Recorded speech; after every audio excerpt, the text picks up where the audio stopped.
আমাদের নাম ব্যবহার করে বিভিন্ন চাঁদা চাওয়া হচ্ছে বিভিন্ন জায়গায় এবং সিগনেচার নকল করে বিভিন্ন জায়গায় মামলা দেওয়া হচ্ছে, যে এই বিষয়গুলোর সাথে আমাদের কোনো ধরনের সম্পৃক্ততা নেই। আমরা আজকে দুদকের কাছে এসেছি, আমরা এইরকম খবর পেয়েছি আমাদের নাম ব্যবহার করে অসুধ উপায়ে সুবিধা নেওয়ার চেষ্টা করা হয়েছে।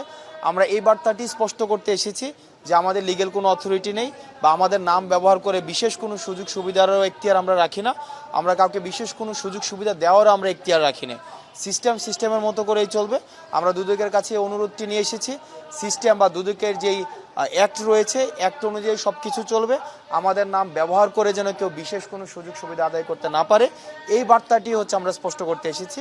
এবং সারা বাংলাদেশের বিভিন্ন জায়গায় আমরা দেখেছি যে সমন্বয়ক পরিচয়ে বা আমাদের সিগনেচার নকল করে মামলা দেওয়া হচ্ছে, হয়রানি করা হচ্ছে। বিভিন্ন রাজনৈতিক দল তারা নিজের পরিচয় ব্যবহার করে যেহেতু তাদের স্বার্থ হাসিল করতে পারছে না, আমাদেরকে বিতর্কিত করার মধ্য দিয়ে আমরা দেখছি বা আমাদের আন্দোলনটিকে বিতর্কিত করার অভিপ্রায়ে আমরা দেখছি আমাদের বিভিন্নভাবে আমাদের নাম ব্যবহার করার চেষ্টা করা হচ্ছে। আমরা আপনাদের মাধ্যমে স্পষ্ট করতে চাই, আমরা যারা সমন্বয় করেছি আন্দোলনের, আমরা এই সমন্বয়ক পরিচয়ে আমরা বিশেষ কোনো সুযোগ সুবিধা আমরা দাবি করতে পারি না।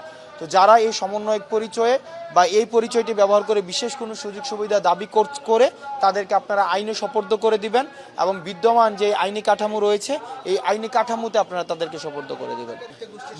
আমরা দেখছি যে বিভিন্ন জায়গায় জোর করে পদত্যাগ করানো হচ্ছে, গণপদত্যাগের বিষয়টি রয়েছে। আমার একজনকে পছন্দ হচ্ছে না, গত 16 বছর ধরে হয়তো তার সাথে আমার রাজনৈতিক মতপার্থক্য তৈরি হয়েছিল, এখন সেটিকে পুঁজি করে আমরা তাকে ওই প্রতিষ্ঠান প্রধান থেকে জোর করে, আমরা বিভিন্ন জায়গা থেকে ফোন পাই, তাকে জোর করে বাধ্য করা হচ্ছে পদত্যাগ করানোর জন্য। আমরা এই জায়গাটিও বলতে চাই, পদত্যাগ করানো এটির একটি প্রক্রিয়া রয়েছে। আমরা আপনাদের কাছে আহ্বান জানাবো, এরকম গণদাবির মুখে পদত্যাগ না করে আপনাদের যে বিদ্যমান কাঠামো রয়েছে, যে প্রক্রিয়াটি রয়েছে, এই প্রক্রিয়াটি আপনারা অনুসরণ করুন। আর গণমাধ্যমের একটা সাংবাদিকদের আমাদের প্রেস রিলিজ গিয়েছিল আমাদের সিগনেচার করে, যে আমরা বৈষম্য বিরোধী ছাত্র আন্দোলনের সিগনেচার দিয়ে আমরা 57 জন 52 জন গণমাধ্যম কর্মীর বিরুদ্ধে আমরা অভিযোগ দিয়েছি, এরকম কিছু একটি আমরা স্পষ্ট করেছি, যদিও আগে আবারও স্পষ্ট করছি এটি আমাদের নয়। আমরা আজকে এই পর্যন্ত আমরা বলতে পারবো না যে বৈষম্য বিরোধী ছাত্র আন্দোলনের কোনো সমন্বয় যারা আসলে মূলত কাজ করছে।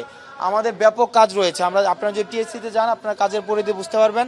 কাউকে পদত্যাগ করানো, কাউকে পদে বসানো, কোনো জায়গা থেকে চাঁদা তোলা, কোনো জায়গায় চাঁদা দেওয়া, এই কাজগুলোর সাথে আমরা কোনোভাবেই সম্পৃক্ত না।